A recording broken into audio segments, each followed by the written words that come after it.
Never underestimate what happens when power meets resistance. One man, one cabin, and one HOA president who thought she could control everything. But when Isaiah Dunmore stood his ground and refused to hand over the keys to his own lake cabin, things exploded. Neighbors chose sides, the police were called, and the community found out the hard way where respect truly begins. This isn't just some neighborhood drama. This is a story about pride, intimidation, and the ugly truth about authority when it goes unchecked. We're talking about a black man, Isaiah, who wanted nothing more than to enjoy his family's property by the lake. And we're talking about Constance Fairchild, the HOA president who believed her position gave her the right to do whatever she wanted. Their clash started over one simple word, no. And that single word set off a chain reaction that dragged in neighbors, cops, and left the entire community divided.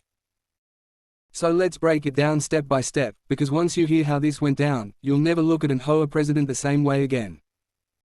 The lake community of Willow Creek looked like something out of a postcard. Wooden cabins lined the shore. The water glistened under the sun.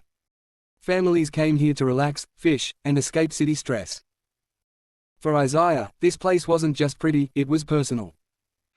His grandfather had built the cabin with his own two hands back in the 1960s, long before HOAs became popular.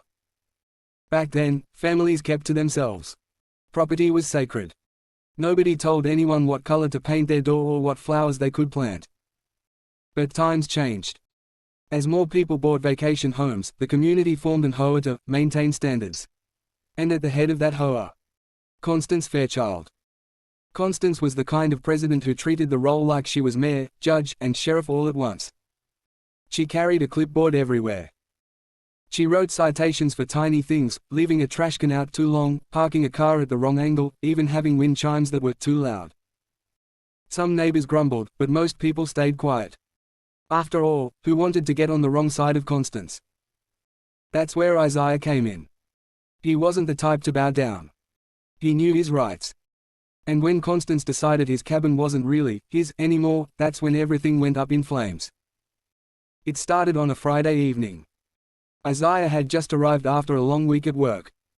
He unlocked the cabin, dropped his bags inside, and stepped onto the porch to breathe in the pine-scented air. But his peace didn't last long.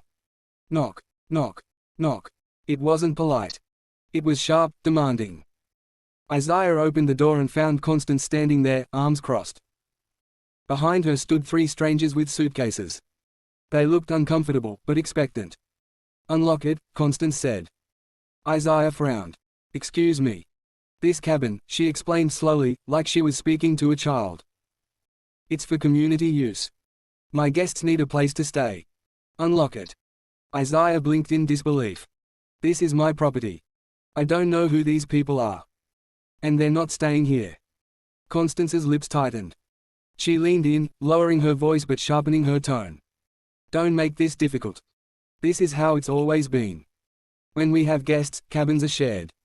It's tradition." Isaiah shook his head. "Tradition doesn't override ownership. You don't get to decide who stays here." And with that, he shut the door. Inside, his heart pounded. Part of him thought maybe that was the end. She'd storm off, embarrassed, and that would be it. But Constance wasn't embarrassed. She was furious. The next morning, Isaiah noticed something strange. Constance was walking door to door, talking to neighbors. She gestured toward his cabin.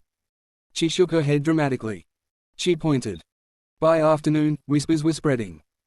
She says Isaiah disrespected her. She claims he's breaking HOA rules. She says he's selfish, not part of the community. Some neighbors started giving Isaiah cold looks.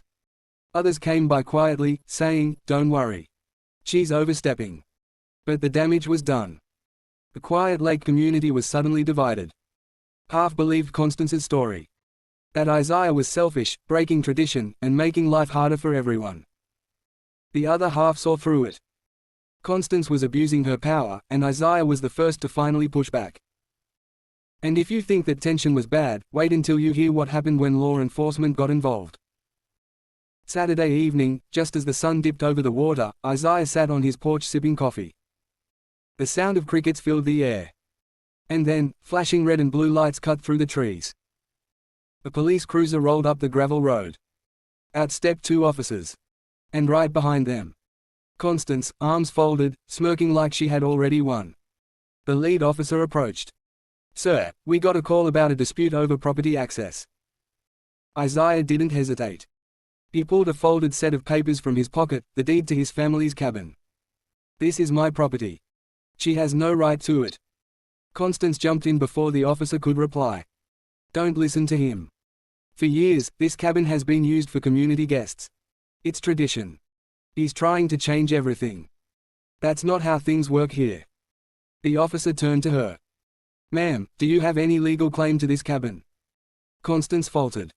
"Well, not exactly legal. But I'm the president of the HOA. I decide how things are done." Isaiah raised his voice, just enough for the crowd of neighbors that had gathered to hear. "Being president doesn't mean you own my house." That line hit like a hammer. Neighbors gasped. Some clapped quietly. Others muttered in disagreement. The officer looked at Constance again. "Ma'am, without legal ownership or documented rights, you can't demand access. That would be trespassing." Her face turned red. She started yelling, about respect, about tradition, about how Isaiah was ruining the community. But the officers didn't move against Isaiah. They couldn't. He was within his rights.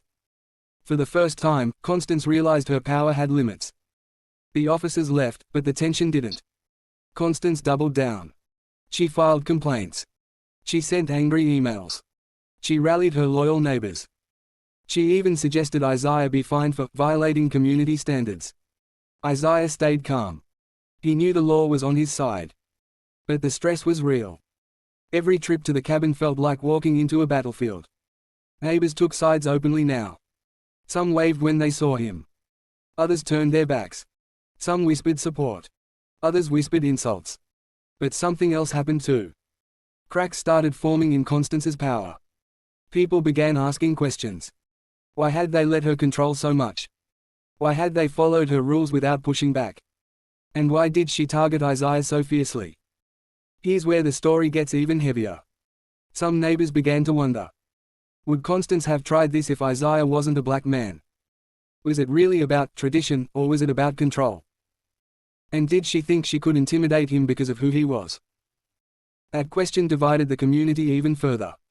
Some said race had nothing to do with it. Others said it had everything to do with it. But one thing was clear. Isaiah refused to be intimidated.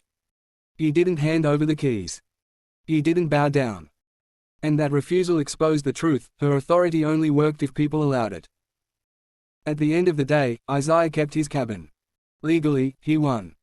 But socially, the community was scarred. Some friendships ended. Some neighbors stopped speaking to each other. And yet, Isaiah's stand meant something bigger. He showed that titles don't equal ownership. He showed that respect isn't demanded, it's earned. And maybe most importantly, he showed that saying no can sometimes be the most powerful act of all. So here's the question for you.